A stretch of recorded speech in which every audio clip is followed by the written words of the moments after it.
Joe was 11 years old, and his best friend Tony was 10 in the summer of '87. They were just two boys that loved life and getting into trouble like boys do. One day, Joe was sitting down to his bowl of Teenage Mutant Ninja Turtle cereal, doing the puzzle on the back to see what turtle he was, when his older brother Ricky came into the kitchen. "Hey, twerp, what are you doing?" said Ricky in a mean older brother way. "Just learning that I am a mix between Mikey and Leo, dude." "Man, you're so dumb, Joe. I bet you have never even seen a real ghost, have you?" Not wanting to sound like a little kid, Joe snapped back. "Yes, I have, Tony, and I seen one just last week at the old graveyard at the edge of the town." Now Joe and Tony were fun-seeking boys, but they were not able to go visit a graveyard at night by themselves. "Oh, really?" Ricky said. "Just last week, you say? What day was it?" Now Joe knew Ricky was trying to bait him in, but he was in too deep. So he burst out with, "Tuesday! We went Tuesday. And we saw the ghost of a little puppy. It was playing next to a graveyard of an old woman." "Wait, what? A puppy in a graveyard meant for people? Man, you're such a liar, Joe. You will never do anything cool like spending the night in an actual graveyard like me and Scooter."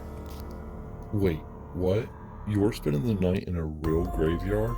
Joe asked Ricky. "Yeah, me and Scooter are doing it tonight, 'cause it is a full moon and that's when the ghosts come out to play with the living." This got Joe a little curious, so he finished up his cereal and raced over to Tony's house. Joe jumps off his bike in Tony's backyard and it skids to a stop and falls down, while Joe is climbing in the window of Tony's bedroom. "Help me up, Punky Brewster," Joe says to Tony as Tony is walking in from the living room, just finishing up his He-Man cartoon. "Oh, hey Joe," says Tony as he pulls him into his bedroom. "What are you doing here so early?" "Dude, I got some big news. Ricky and Scooter are staying in the graveyard tonight to look for ghosts." "Oh man, are you for real? They're going to be so scared all night." The boys laughed. Just then Tony's mom walks in and says, "Good morning, Joe. Would you like anything to drink?" "No, thank you, ma'am.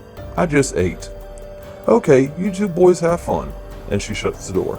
"Tony," Joe says, "we have to pull a major prank on Ricky tonight so we can show everyone that he isn't as big and bad like he thinks he is."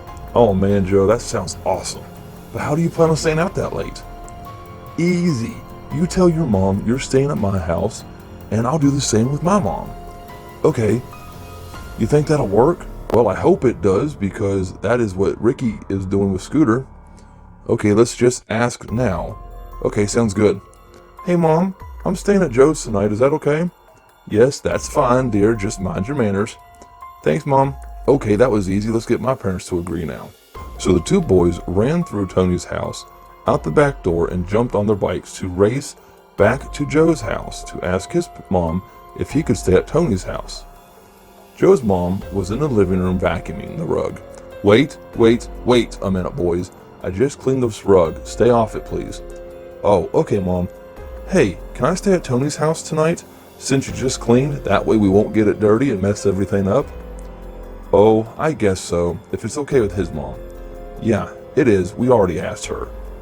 "Okay then, have a good day. Be safe playing outside." So the boys ran out of the house, high-fiving as they picked up their bikes. "Okay, so how do we prank Ricky and Scooter tonight?" "Let me think for a second, Tony."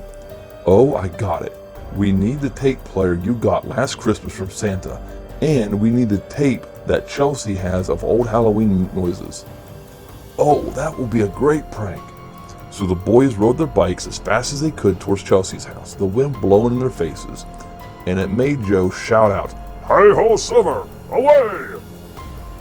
Tony busted out laughing.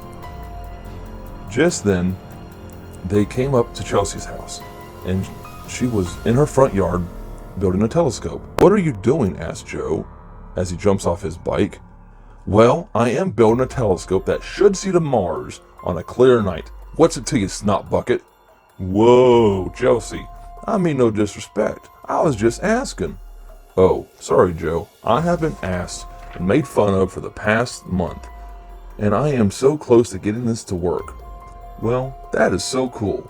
Hey, we were hoping we could borrow your tape of Halloween noises. Yeah, I guess so. What do you need it for? We are going to prank Ricky and Scooter tonight when they are in the graveyard looking for ghosts. We are going to make sure that they find some. Oh, that sounds just so mean, but I am in. You can have anything that you want to prank those two idiots.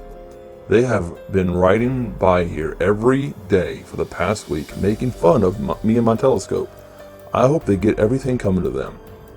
Thanks, Chelsea. We'll let you know what happens. Whoa, no. You won't. I am coming along with you. Wait, what? Chelsea says stargazing, like always, as she skipped to her bike and gets on. Okay then, I guess we got a third person for this prank. Oh, we should grab my walkie-talkie so we can keep in touch. Oh, that's a great idea, said Tony. The three kids set up all the stuff they brought, and then they ran a string with a sheet on it to make it look like a ghost was floating across the graveyard when they play the Halloween noises. This is going to be so epic, said Joe to Tony and Chelsea. As the sun was setting, the three friends got into place on different ends of the graveyard, hiding from sight of the front gate so Ricky and Scooter wouldn't see them.